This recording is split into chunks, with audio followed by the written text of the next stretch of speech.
1981.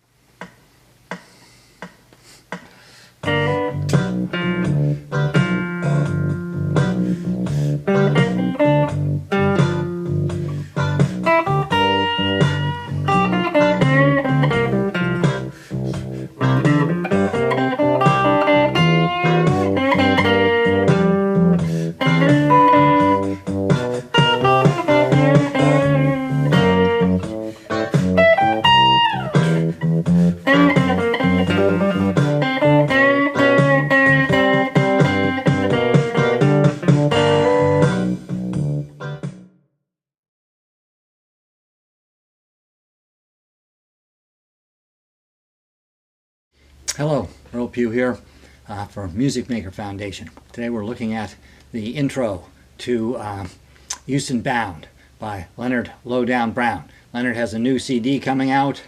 I recommend that you buy it. The artist will get exactly no money from the streaming services. So buy the physical product. We want to support these people. You know, we want to keep this music alive. I want to keep hearing this. So buy the CD. You heard Leonard play it. You heard me play it. Now go back and listen to Leonard play it again. Leonard plays primarily with the thumb on his right hand. He doesn't use a pick. I don't play as accurately that way, so I'm going to demonstrate it with the pick and play it with a pick. But you know, if you go back and listen to it, you can hear his sound. He's got this really nice, fat sound. You know, it's the sound of his thumb on the strings, and that's very different than a hard plastic hitting the string. So if you want to get his sound, you kind of got to play it like him. Now, Leonard likes ninth chords. If you watch the video, you can see that he will play the C9 and the D9. And so when he plays a solo or an intro or a fill on a C chord or a D chord, you know, he's likely to use that 9. So we're going to take a look at it, sort of a measure at a time or a little piece at a time. He starts off, if you imagine a G7 chord at fret 3, I'm using the first finger barred at fret 3. I got the third finger on the 5th fret of the 5th string and the second finger on the 4th fret of the 3rd string. He's going to take 2 notes out of that G7. He's going to take the notes on strings 2 and 3, but he's going to start off with a bar with the first finger and hammer. Anyway, we're going to hammer from the A sharp into the B, but it's a double stop, so that's on the 1, and it's kind of not quite staccato, but almost 1, 2, and then he hits the F natural, which is also straight out of that chord shape. It's on string 4, so we're right there. So it's 1, 2, 3, 4, 1, 2, and 3, 4, 1, 2. Now this third note, this F is long. He hits it on the 4, but he holds it into the next measure. It's not 4, it's 4, 1, 2, 3. So, you know, he's got 3 beats on that note. So take note that he's playing some short notes here, but he's also playing some longer notes where you might not quite expect them.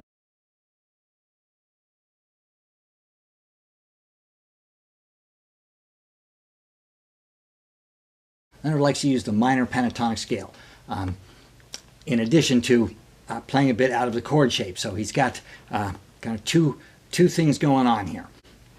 So the minor pentatonic scale fits same location as that G7 chord on fret 3. So if we go from string 6 to string 1, we've got G, B flat, 1 to 4, 1 and 3, C to D, 1 and 3 again, F natural, G, 1 and 3 again, B flat to C. But this is the classic bend. Leonard will many times bend this C up to a D. but he will also bend it part way. So he may only bend it to the C sharp, so we get that flatted fifth effect there. He will also sometimes do a pre-bend and release it. So we'll go from D down to C, or near the end, he's going to take his sweet time getting from the D down to the C. He's going to hit those microtones in the middle. Then on string 2, we've got a D and an F natural, and on string 1, we've got the G and the B flat. And any of these notes, he may bend a bit. So that high B flat, he's got a long one, and he bends it not all the way to B natural, but definitely north of B flat. And on this this F natural on string 2, he can bend that up to the G, and so he will do that.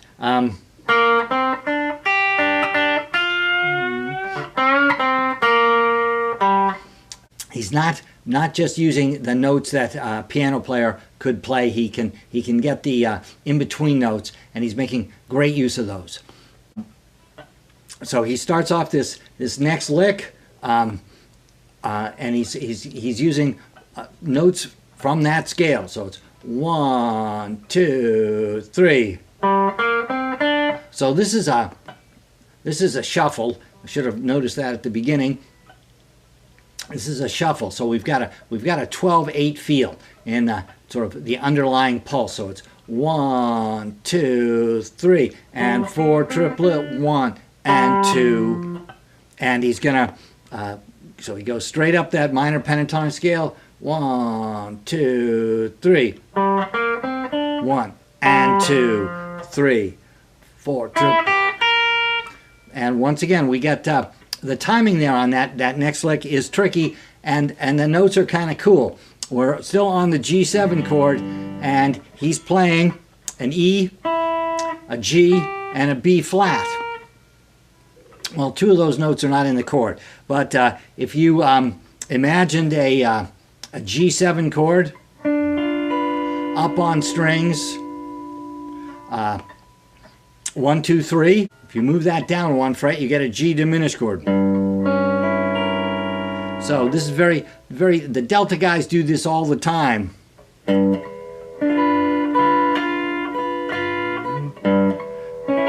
Right, they go from that G7 down to the G diminished 7 and back up. So Leonard's pulling a page from their playbook, and he's going to use those notes. The E, the G, and the B flat right out of that G diminished chord. So that would be 1, 2, 3, 4 triplet, 1, 2.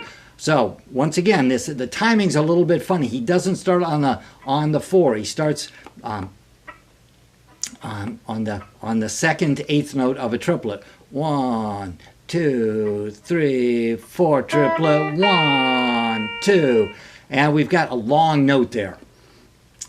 Now we're going to go down the minor pentatonic scale. 1, 2, 3 triplet, 4, and so G, F natural, D.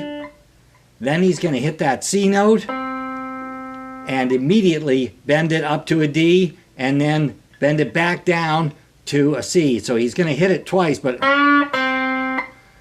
get 2 different notes. 1, 2, 3 triplet, 4, and now we're going to continue down the minor pentatonic scale. So we had a B flat, a G, and he pulled off to the F natural, and he kind of choked it off a little bit. That note's a little bit staccato. Then we've got, we're starting on the C note, and we're going straight up that minor pentatonic scale. So 1, 2, 3.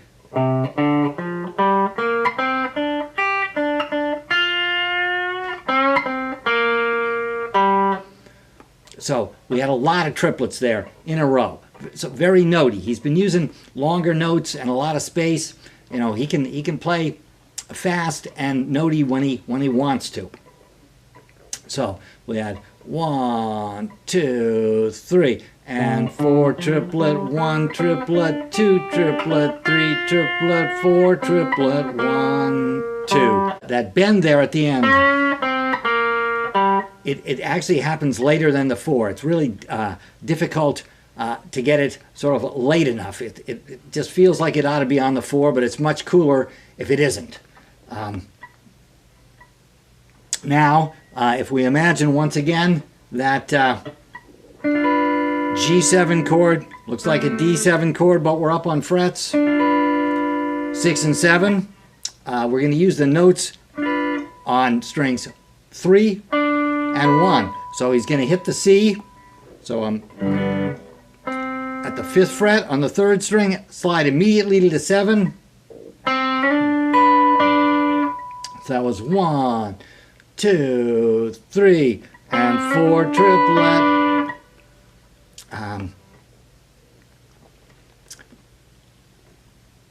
Now we're going back down the minor pentatonic scale. 1, 2.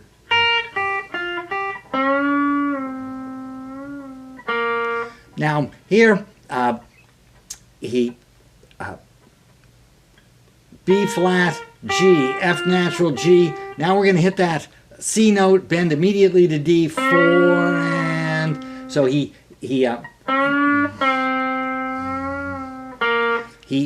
hits that that C note and bends it immediately. Then the next time he hits it and he waits an 8th note before he bends it, and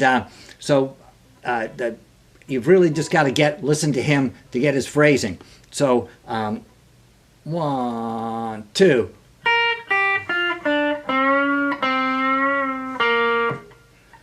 This lick that we did that I said was from the diminished chord. Well, that was because we were on a G chord, and so he was going from the G7 to the G diminished. Well, now we're on a C chord, C7 or C9, and he's going to use those same 3 notes, but up an octave. So they're actually all chord tones. The E is the 3rd of the C7, the G is the 5th, and the B flat is the flat 7. But he's going to do it on strings 1 and 2, 12 frets higher. So we've got E, G, B flat, and he glisses down off of that high B flat. So it's 1, 2, 3, 4, triplet 1. So once again, it's tempting to hit this note on the 4, but it's not. It's a little bit later. So Leonard's really great at just this little hesitation there. 1, 2, 3, 4. 2, 3. And then he jumps back down to fret 3. We're on that minor pentatonic scale again. We're going to bend the C to D. Release it, but hit it again for the C. C to B flat, back to C. And now we've got a trill from the F to the G on string 4. So 1, 2, 3. And then, so he did the trill, and then C to D, but he didn't bend, he picked them both. Now, he's going to bend the C up to D, and he's going to release it a little bit at a time. So, I can't really write this down. I can only write down C's or D's or D flats. And he's kind of going through the notes in between. Very, microtonal bends here. So these microtonal bends, they're very, very interesting. And also I have to kind of, when I write this down, you know, I need to make things line up with the beat so that the computer will understand what to print out. But he's actually doing that bend, and then he's slowly releasing it, and he's actually not playing it perfectly even. He's kind of making the first note a little bit longer, and then the next two notes a little bit shorter, and then he's to eighth notes, and he's to the C's. And then he does that same hammer that he started with. Leonard really has a great sense of drama in this intro. You know, he's hitting the notes a little bit later than I expect, and you know, when he bends and he releases, sometimes he's gonna bend right back to the note, but sometimes he's gonna make me wait before he gets to the note that fits on a piano. I hope you've enjoyed this video on Leonard Lowdown Brown's Houston Bound. Please listen to the track, and please buy the CD. Also, I highly recommend their hats. Many of these hats are a little bit too short, and when I put them on, I go out in a high wind. You know, they blow off. This has got, it's a deep enough hat. I can pull it down to my ears, and it hangs on when I'm outside working. So go to the Music Maker website and buy a hat and a CD. Have a great week, and I hope to see you soon. Thank you.